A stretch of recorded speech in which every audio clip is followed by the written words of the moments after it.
Hi everyone, welcome back to my channel. My name is Celeste and this is from Far Out. Today we are outside because I am not in the mood to get my face on camera, so I thought outside would be a little bit more interesting to look at. Today I want to talk a little bit about crystals that are good for grief and crystals that you should stay away from when you're in a heightened emotional state while you're grieving.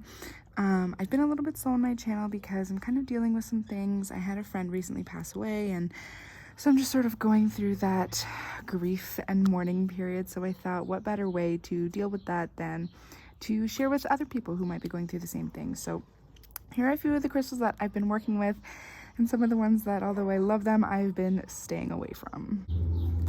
So first up, I want to share this piece of Smoky Quartz with you. Smoky Quartz is my favorite, and it's the one that I've been working with the most.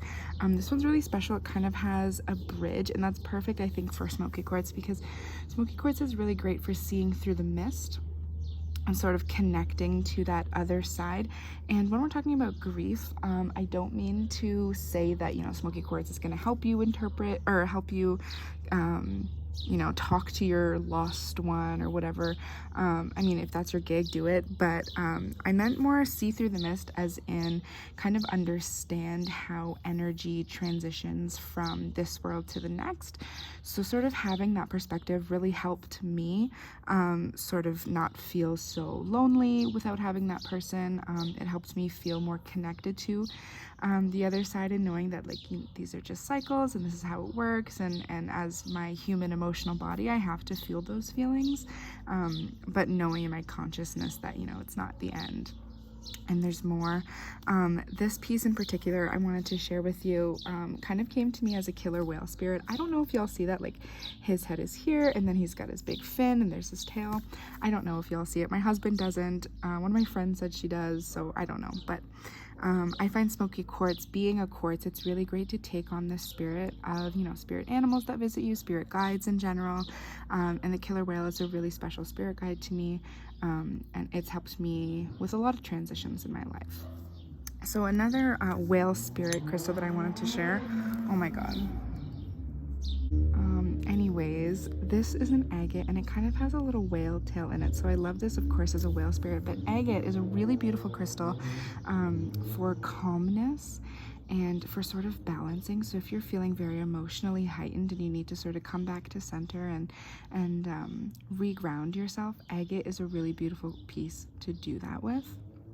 Agate is also very much water energy to me. Some people may say different, but it feels like a very water energy to me. So it's quite cleansing and can really, rid you of those energies or those feelings that are kind of just like, oh, right now is not the time. I'm not in a place to feel that grief. And so having agate with you while you're in public going through hard emotional times is really helpful.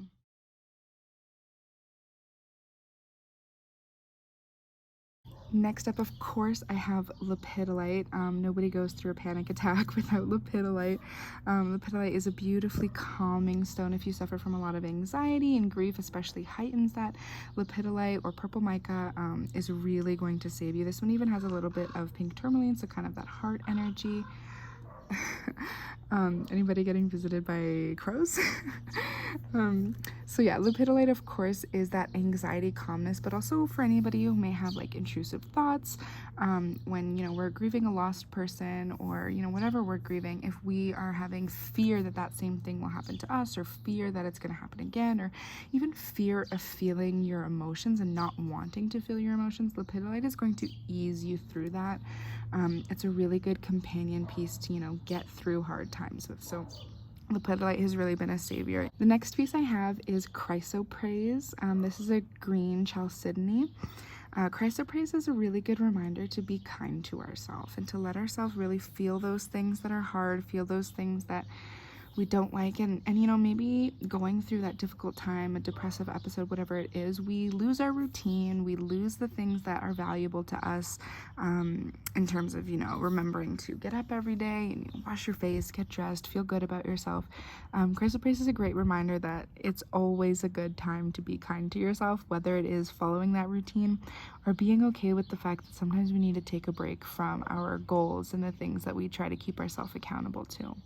It's okay to not do things right or not do things properly when you're dealing with your emotional body, because we need to take care of our physical body, of course, but sometimes your emotional body will have to come first, and that's okay. And the last crystal that I want to share with you that I've been loving using going through some grieving is Black Moonstone. Now, Moonstone, of course, is really great for new beginnings and starting fresh, and it's a beautiful energy to sort of feel like there's hope and feel like there still will be things coming up next. Black Moonstone specifically, look at those rainbows, that's so gorgeous. Black Moonstone specifically sort of gives me more divine mothering vibes, but in a sort of dark space. So I don't know if you are familiar with Sedna, but she's an Inuit goddess who's known as the mother of the sea.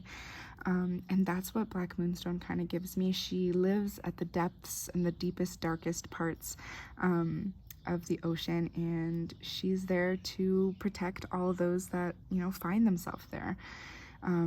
She's there to help people who are in their dark times to find that newness and to find the hope for the future and the hope for our lives.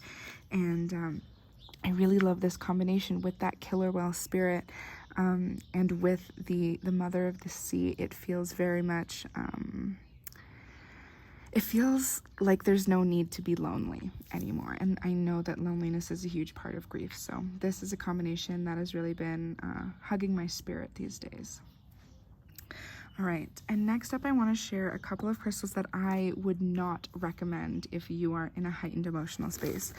First, Epido. Now, I love Epido. I have so much of it. It is a beautiful energy, but when I'm, you know, having panic attacky moments and not feeling too great, Epido is an amplifier, so it's going to pull those emotions and it's going to really amplify them, as well as Larimar. It's going to do a very similar thing. So Larimar is volcanic glass made in the ocean, so it has that explosive energy, and these are going to just like really burst you out of them. If you're the kind of person who needs to have an emotional outburst to sort of get through things, then these might be great for you, but for me, I just sort of need to calm down a bit.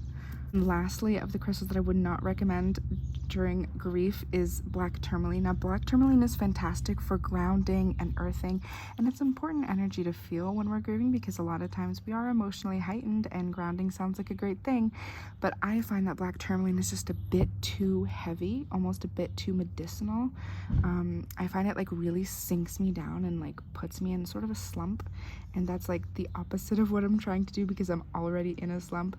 I do love black tourmaline, don't get me wrong, but I just don't think that I would reach for this energy or reach for this assistance when I'm going through something that's already very heavy.